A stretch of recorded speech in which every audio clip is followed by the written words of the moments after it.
और इनको जरूर याद कर लेना, आर्थिक सर्वेक्षण का पूरा निचोड़ के रूप में है। 1 घंटे बिल्कुल लिखाने का काम होगा पहले, ठीक है। फैक्ट फैक्ट फैक्ट फैक्ट लिखिए। भारतीय कृषि की स्थिति, भारतीय, हाँ हेडिंग डाल दीजिएगा, भारतीय कृषि की स्थिति, भारतीय कृषि की स्थिति।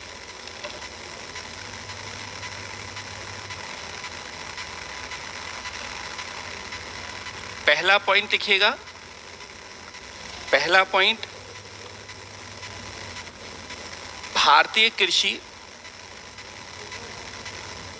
भारतीय कृषि पिछले 6 वर्षों के दौरान, पिछले 6 वर्षों के दौरान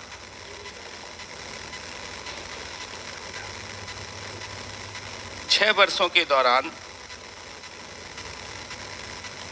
4.6%, 4.6% की औसत वार्षिक वृद्धि, की औसत वार्षिक वृद्धि दर से बढ़ रही है, दर से बढ़ रही है।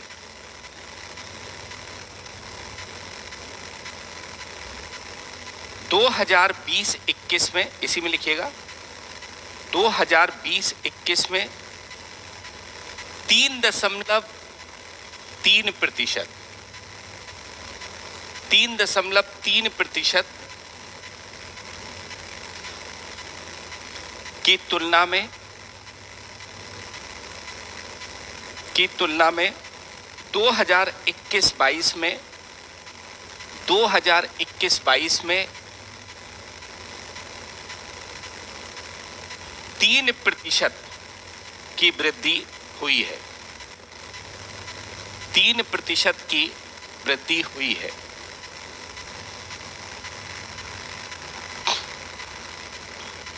ये सब आंकड़े याद रखना है, ठीक है। 6 वर्षों में लगातार 4.6% की, 2020-21 में कितनी थी, 3 और 21-22 में 3% की वृद्धि दर्ज की गई है। दूसरा पॉइंट लिखिएगा, दूसरा पॉइंट, 2021-22 के दौरान, 21-22 के दौरान 2021-22 के दौरान कृषि निर्यात, 21-22 के दौरान कृषि निर्यात 50.2 बिलियन अमेरिकी डॉलर, बिलियन अमेरिकी डॉलर, 50.2 बिलियन अमेरिकी डॉलर के सर्वकालिक उच्च स्तर पर पहुंच गया है, सर्वकालिक उच्च स्तर पर पहुंच गया है।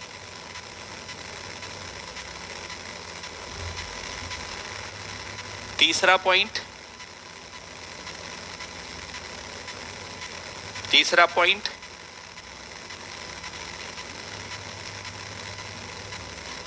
पिछले 10 वर्षों में, पिछले 10 वर्षों में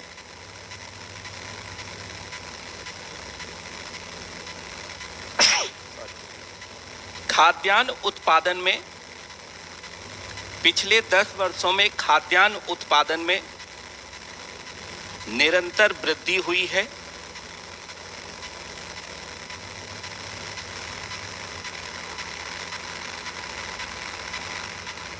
निरंतर वृद्धि हुई है। वर्ष 2021-22 में, वर्ष 2021-22 में कुल खाद्यान्न उत्पादन,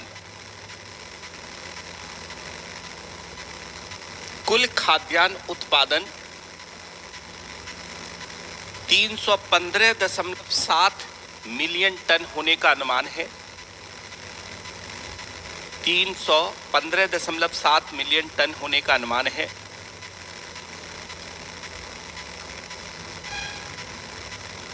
होने का अनुमान है, जो पिछले वर्ष की तुलना में अधिक है, जो पिछले वर्ष की तुलना में अधिक है, तुलना में अधिक है।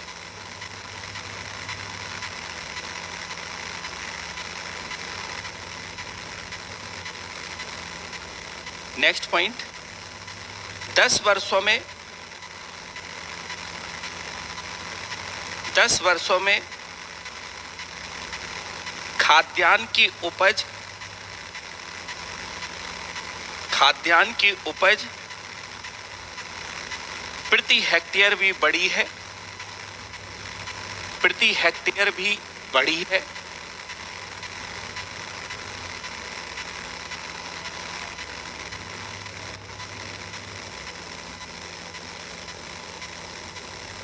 हेक्टेयर भी बढ़ी है।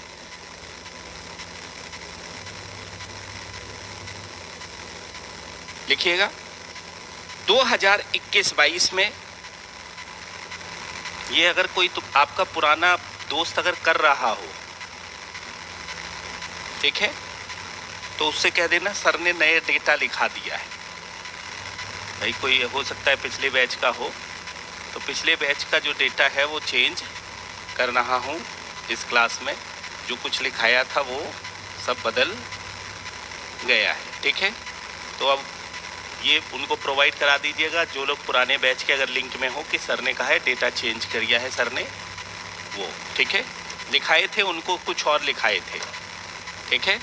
तो अब आपको बस बदलने की ज़रूरत नहीं होगी परीक्षा तक, ये चलेगा। 2021-22 में इसके 2419 किलोग्राम प्रति हेक्टेयर, 2419 किलोग्राम प्रति हेक्टेयर होने का अनुमान लगाया गया है, होने का अनुमान लगाया गया है।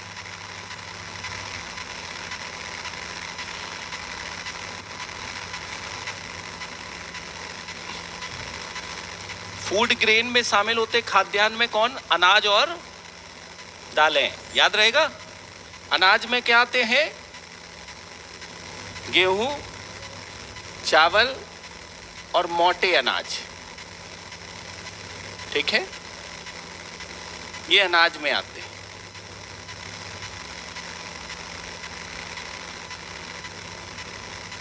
मतलब खाद्यान्न की बात की गई है तो अनाज और दाल दोनों की बात की गई है, और अनाज की बात की गई है तो गेहूं, चावल और मोटे अनाज की बात की गई, ठीक है।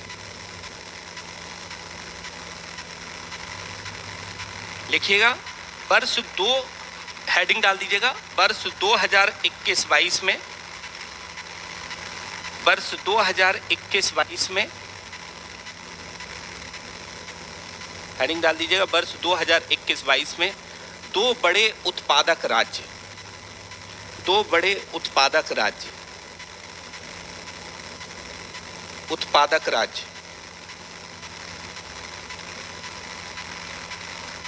चावल में पहले लिखिएगा, चावल में पहला स्थान पश्चिम बंगाल, दूसरा उत्तर प्रदेश। पहला स्थान पश्चिम बंगाल, दूसरा उत्तर प्रदेश। चावल में पश्चिम बंगाल, उत्तर प्रदेश, पश्चिम बंगाल और उत्तर प्रदेश है। पंजाब दो दिया है ना इकोनॉमिक सर्वे में। लिखिए गेहूं उत्तर प्रदेश और मध्य प्रदेश, गेहूं है उत्तर प्रदेश और मध्य प्रदेश, उत्तर प्रदेश और मध्य प्रदेश। मक्का में कर्नाटक और मध्य प्रदेश, कर्नाटक और मध्य प्रदेश। मक्का में है कर्नाटक और मध्य प्रदेश, कर्नाटक और मध्य प्रदेश। कुल दलहन कुल दलहन में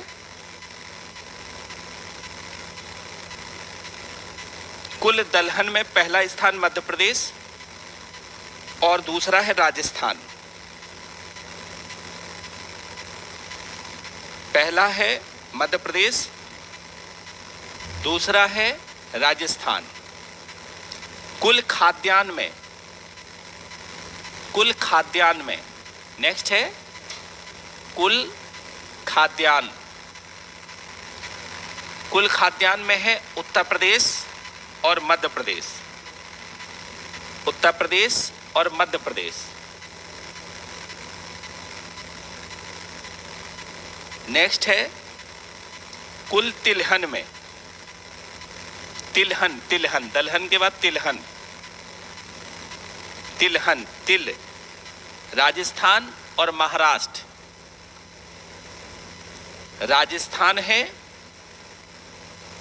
और दूसरे स्थान पर है महाराष्ट्र।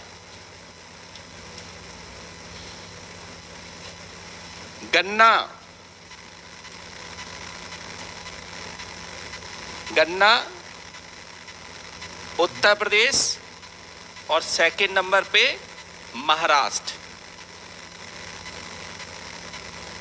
सेकंड नंबर पे महाराष्ट्र।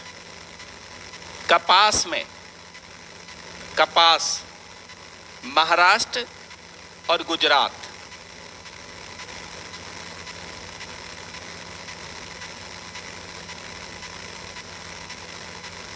नेक्स्ट है जूट और मेस्टा, जूट मेस्टा एवं मेस्टा।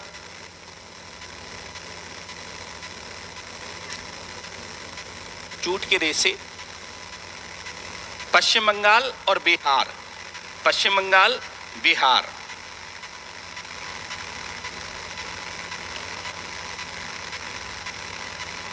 ठीक है, नोट में लिखिएगा, नोट डाल दीजिएगा।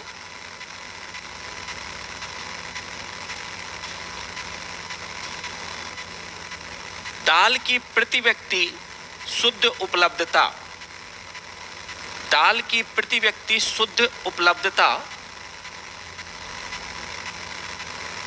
दाल की प्रति व्यक्ति शुद्ध उपलब्धता वर्ष 2021-22 में, वर्ष 2021-22 में, वर्ष 2021-22 में 53.8 ग्राम प्रतिदिन, 53.8 ग्राम प्रतिदिन। कोष्टक में लिखना आयात समेत, आयात समेत थी।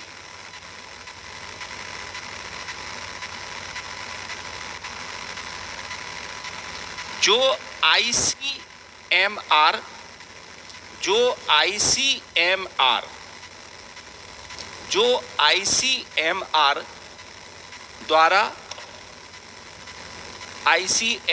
द्वारा अनुशंसित अधिकतम सीमा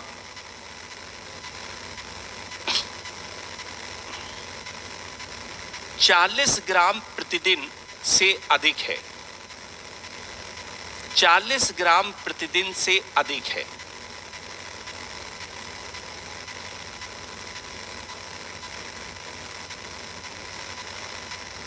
मतलब 53 ग्राम लगभग दाल उपलब्ध है। चाहिए कितनी? 40। ठीक है, आपको ये याद रखना है कि दाल की उपलब्धता प्रति व्यक्ति कितनी है, इस तरह से क्वेश्चन बनता है। तो लगभग 53.8। ठीक है, पहले 48 था, ये बढ़ गया है, 50 ग्राम से ज़्यादा हो गई है भारत में। आयात करने के बाद उपलब्धता की बात कर रहे हैं हम इसकी। ठीक है, आयात करने के बाद की बात कर रहे हैं, याद रखना। ठीक है, नेक्स्ट पॉइंट लिखिएगा, नोट लिखिए, नोट सेकंड। भारत दुनिया में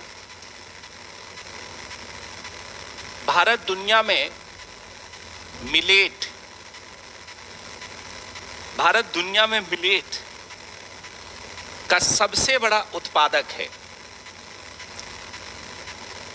मोटा अनाज मिलेट का सबसे बड़ा उत्पादक है।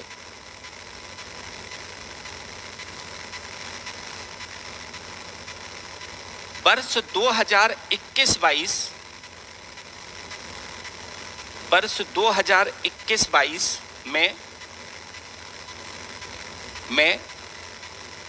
50.9 मिलियन टन से अधिक 50.9 मिलियन टन से अधिक मिलेट के उत्पादन होने का अनुमान है।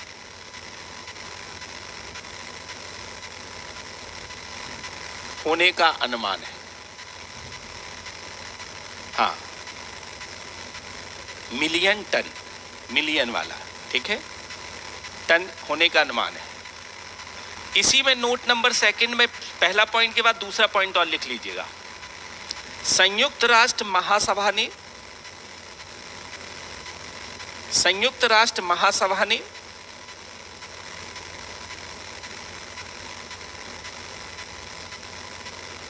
संयुक्त राष्ट्र महासभा ने 2023 को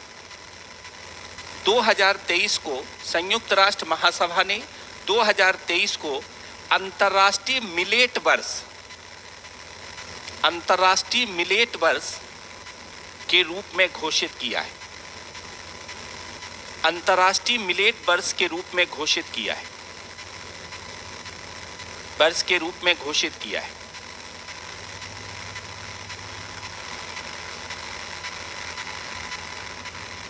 नेक्स्ट देखिएगा बागवानी, या नोट डाल दीजिए, नोट थर्ड, नोट पहला दूसरा नोट थर्ड। नोट थर्ड में पहला पॉइंट लिखिएगा।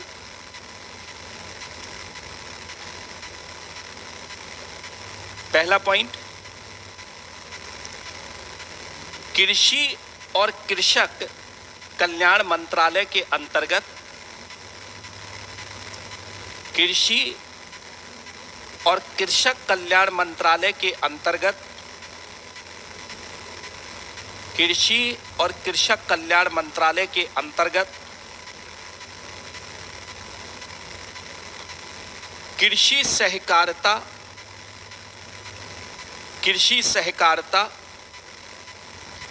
और कृषक कल्याण विभाग,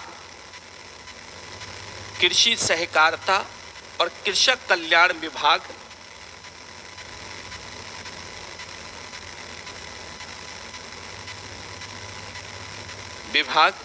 भारत में बागवानी क्षेत्र के विकास को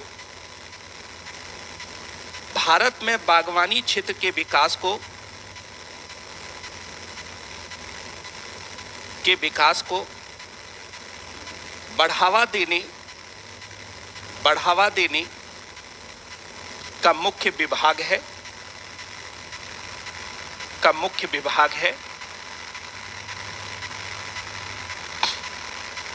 नोट का दूसरा पॉइंट लिखिएगा। पहला पॉइंट ये, नोट का दूसरा पॉइंट, भारत में कृषि जीडीपी में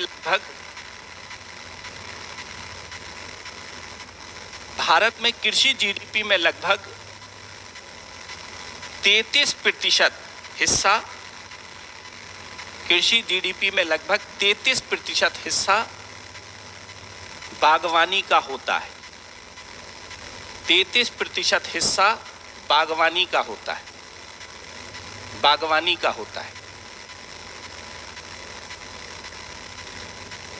नेक्स्ट पॉइंट लिखिएगा इसी में, नोट का थर्ड पॉइंट,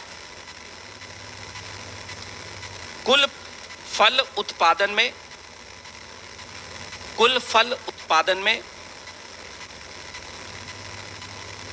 आंध्र प्रदेश सर्वोच्च स्थान पर है।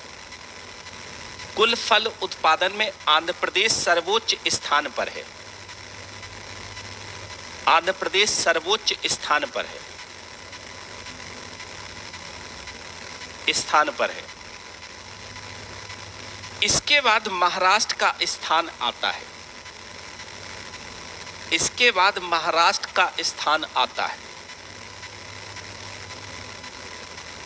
महाराष्ट्र का स्थान आता है।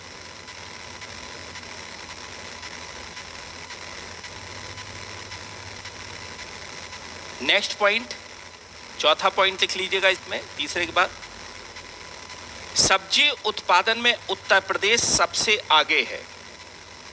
सब्जी उत्पादन में उत्तर प्रदेश सबसे आगे है।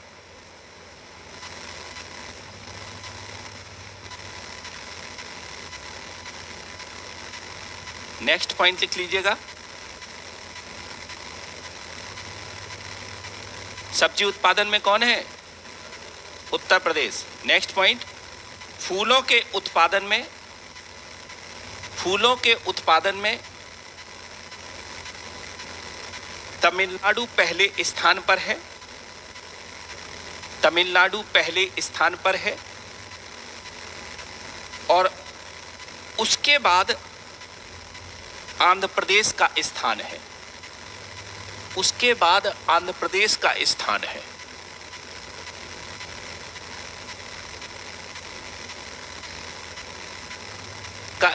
है।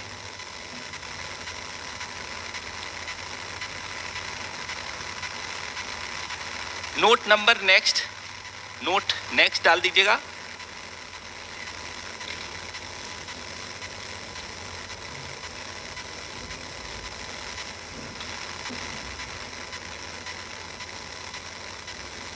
भारत में पहला पॉइंट लिखिएगा। भारत में तीन प्रकार के उर्वरकों का प्रयोग किया जाता है। तीन प्रकार के उर्वरकों का प्रयोग किया जाता है।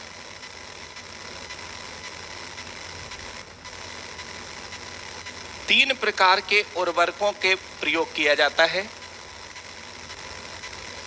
नंबर एक यूरिया, दूसरा डीएपी और तीसरा मिश्रित। डीएपी, तीसरा मिश्रित।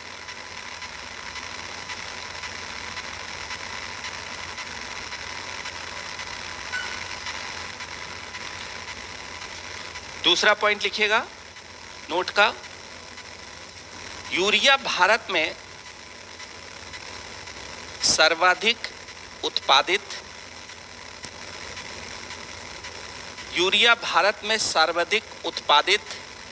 कोष्टक में लिख लेना 86%। सर्वाधिक उत्पादित कोष्टक में लिखना 86%। सर्वाधिक उपयोग 74%। सर्वाधिक उपयोग 74% और सर्वाधिक आयात 74% किया जाने वाला उर्वरक है। सर्वाधिक आयात 74% किया जाने वाला उर्वरक है। सबसे ज्यादा आयात किसका? यूरिया का। सबसे ज्यादा उपयोग किसका? यूरिया का। और सबसे ज्यादा उत्पादित कौन? यूरिया। और वो कंपनी वगैरह हमने लिखाई दी थी, क्रेवको वगैरह के बारे में यहाँ, ठीक है। ये तो करेंट के डेटा के बेस पे लिखा रहा हूं। नेक्स्ट ई उर्वरक है, इसी में थर्ड पॉइंट लिखिएगा ई उर्वरक। आजकल चर्चा हो रही क्या? ई उर्वरक। ई उर्वरक यह उर्वरकों को समर्पित एक डैशबोर्ड है। यह उर्वरक को समर्पित एक डैशबोर्ड है।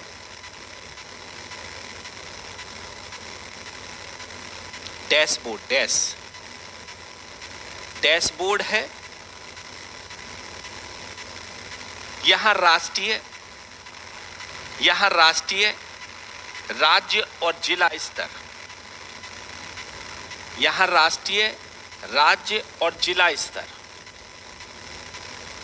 पर विभिन्न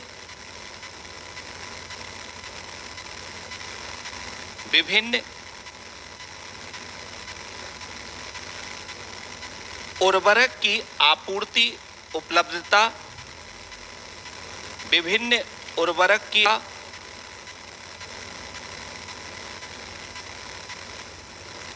उपलब्धता और आवश्यकता की स्थिति के समय में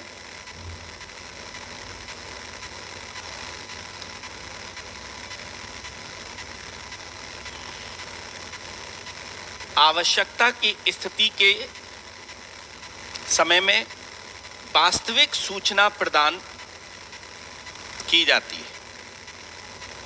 वास्तविक सूचना प्रदान की जाती है। एक पोर्टल की तरह काम करता है ई उर्वरक, जहां पर क्या है, उर्वरक की उपलब्धता, उसके रेट, वो सारी चीज़ों की जानकारी, बेस्ट उर्वरक क्या है, किस तरह के उसमें चीज़ें मौजूद की गई हैं, वो सारी जानकारी यहाँ पर ई उर्वरक के माध्यम से दी जाती है। ठीक है,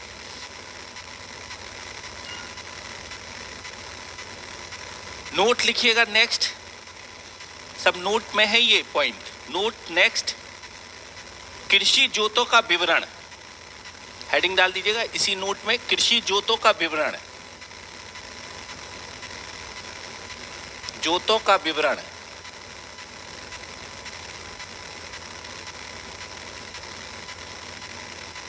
कृषि जोतों का विवरण। सबसे पहले सीमांत जोतें। सबसे पहले कौन सी जोतें?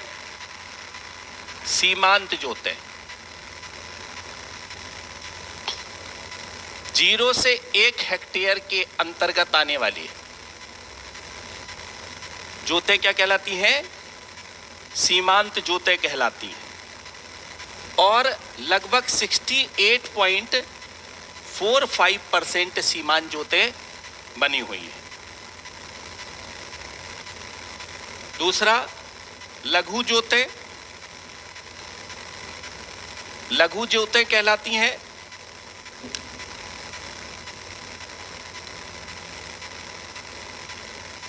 1 से 2 हेक्टेयर तक। लघु जोतें 1 से 2 हेक्टेयर, 17.62%। 17.62%। तीसरा आता है मध्यम जोतें।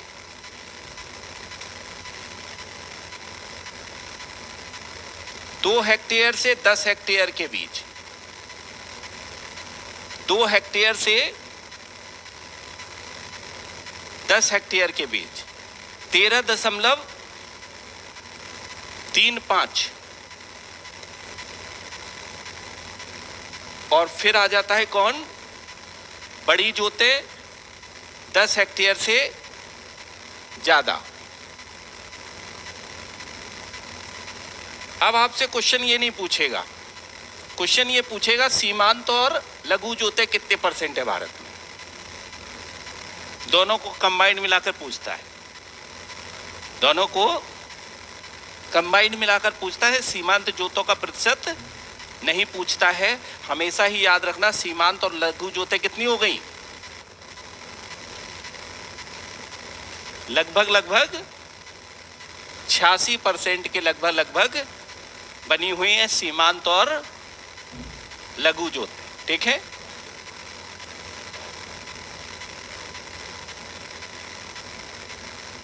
नेक्स्ट लिखिएगा नेक्स्ट नोट, पहला पॉइंट नोट का।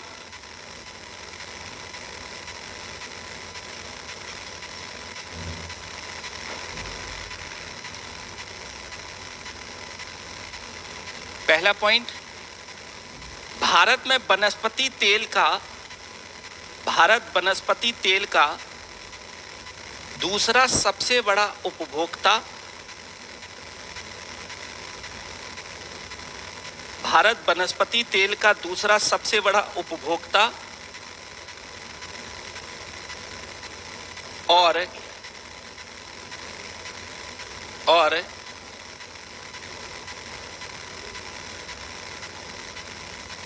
नंबर 1 स्थान पर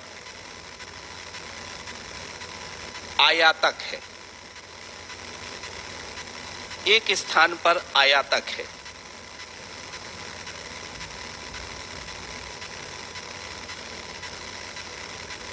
नेक्स्ट नोट, ये सारे पॉइंट मतलब नोट लिखिएगा अलग से। ठीक है, नोट,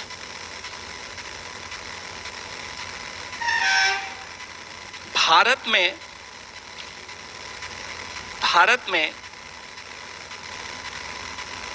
कपास के पश्चात गन्ना एवं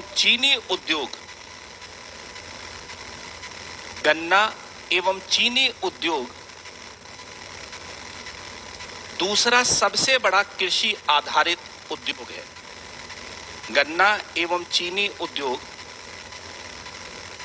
दूसरा सबसे बड़ा कृषि आधारित उद्योग है। कृषि आधारित उद्योग है। इसी में सेकंड पॉइंट लिखिएगा नोट का। भारत विश्व में चीनी का दूसरा सबसे बड़ा उत्पादक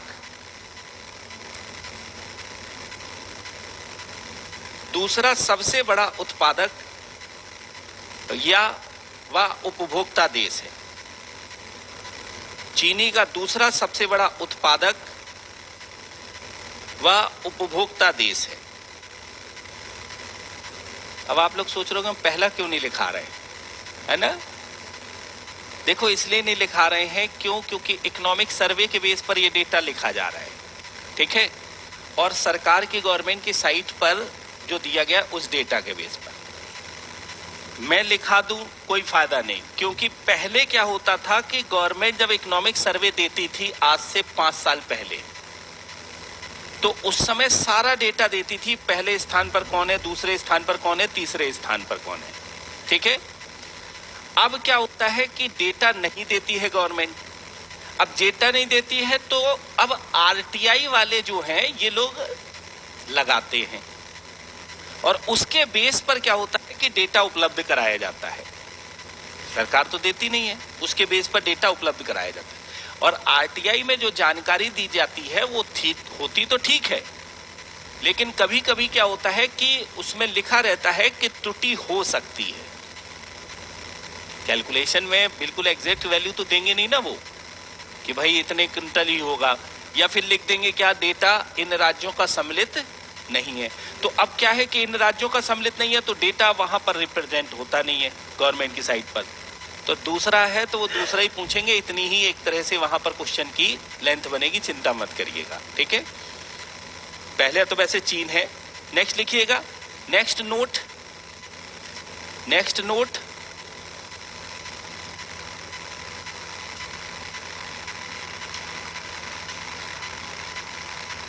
नंबर 1,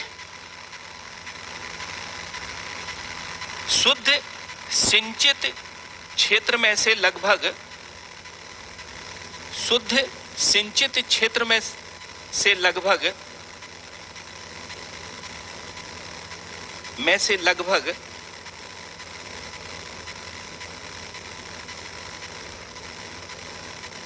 40% नहर प्रणाली के माध्यम से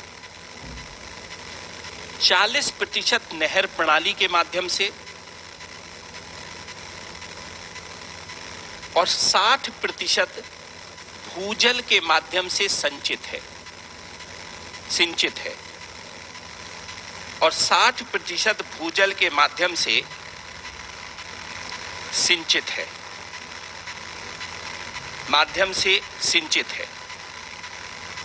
सबसे ज्यादा सिंचित क्षेत्र किससे?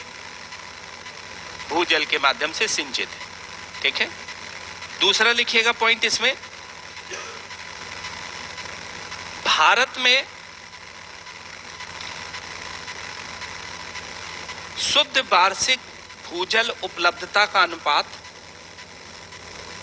शुद्ध वार्षिक भूजल उपलब्धता का अनुपात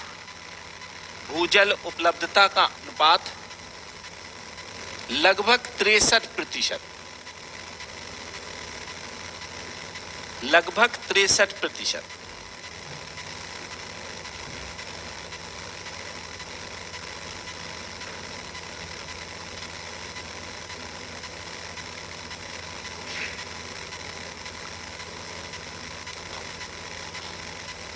लगभग 63% है, जिसमें सबसे ज्यादा भूजल उपलब्धता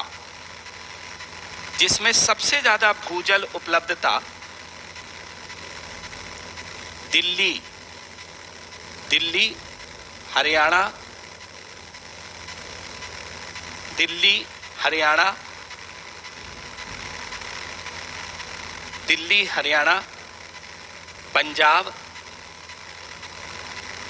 पंजाब राज्यों में अधिक है,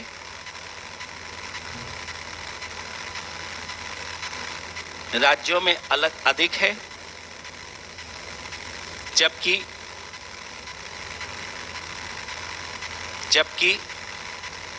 हिमाचल प्रदेश, तमिलनाडु,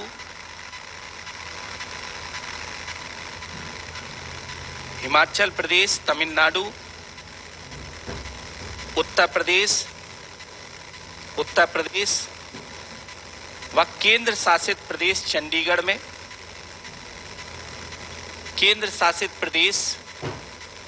में 70 से 100% के बीच है, 70 के 100% के बीच है।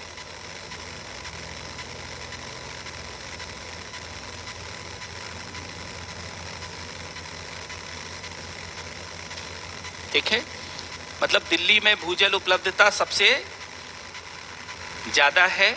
ठीक है, दिल्ली में आपको 15 फीट पे पानी मिल जाएगा, ज्यादा नहीं, 15 फीट पे पानी मिल जाता है। जैसे हमारे यहाँ बोरिंग होती है 600 650 फीट। ठीक है, कहीं कहीं पर क्या होता है 500 फीट 400 फीट, इस तरह से बोरिंग। लेकिन दिल्ली में बोरिंग जो है 15 फीट पे आपको पानी मिल जाएगा, केवल एक पाइप डालना होता है। हमारे यहाँ बोरिंग होगी, हम लोगों के यहाँ यूपी में, तो कम से कम बोरिंग का खर्चा 30 से 35 हजार। दिल्ली में बोरिंग होगी 3,000 रुपए में। हाँ, पीने लायक रहता है, हमारे यहाँ लगा हुआ है। ठीक है, दिल्ली में जो बोरिंग का खर्चा है मात्र 3,000 रुपए में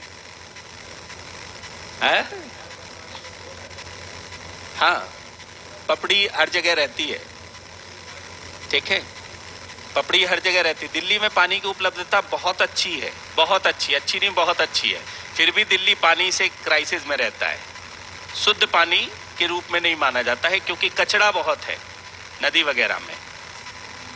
लेड की मात्रा बढ़ जाती है क्योंकि कारखानों की गंदगी वहां पर निकलती है, तो वो नुकसानदेह होता है। लेड की मात्रा के कारण से ही तो वहां पर आपने एक नेस्ले, समालखा में एक कंपनी एस्टेब्लिश्ड है नेस्ले की, एक तो गोवा में है इनका प्लांट और एक समालखा में। अब समालखा कहाँ है? हरियाणा में। यहां पर ये नेस्ले की कंपनी एस्टेब्लिश्ड है। और आपने सुना होगा मैगी में लेड की मात्रा, और वो फेल हो गया था उसका सैंपल, लेड की मात्रा ज्यादा। तो एक्चुअली में मैगी में नहीं थी, पानी में ही लेड है ज्यादा है। तो मैगी जब बनाएंगे तो पानी डालेंगे, वो लेड आएगा ही आएगा। और जब इनको लाइसेंस दिया गया था तो वास्तव में क्या है कि ये दिखा कर दिया गया था, गोवा में भी लेड की मात्रा ज्यादा है और हरियाणा में भी लेड की मात्रा ज्यादा है, क्योंकि कारखानों को गंदा पानी जाता है। तो इन्हों को लाइसेंस दिया गया था, तो इन्होंने ये कहा था कि हम आपके यहाँ कंपनी एस्टेब्लिश नहीं कर पाएंगे। ठीक है, तो एस्टेब्लिश नहीं कर पाएंगे, तो इनको एक्चुअली में लाइसेंस दिया गया था, छूट दी गई थी। जब ये इशू आया था तो इन लोगों ने क्या किया कि यूरोपीय जो मानक हैं वो रिप्रेजेंट करना शुरू कर दिए। भाई यूरोपीय जो मानक है लेड के, उससे तुलना कर दी कौन से मानक से? भारतीय मानक से। वो फेल हो गया सैंपल।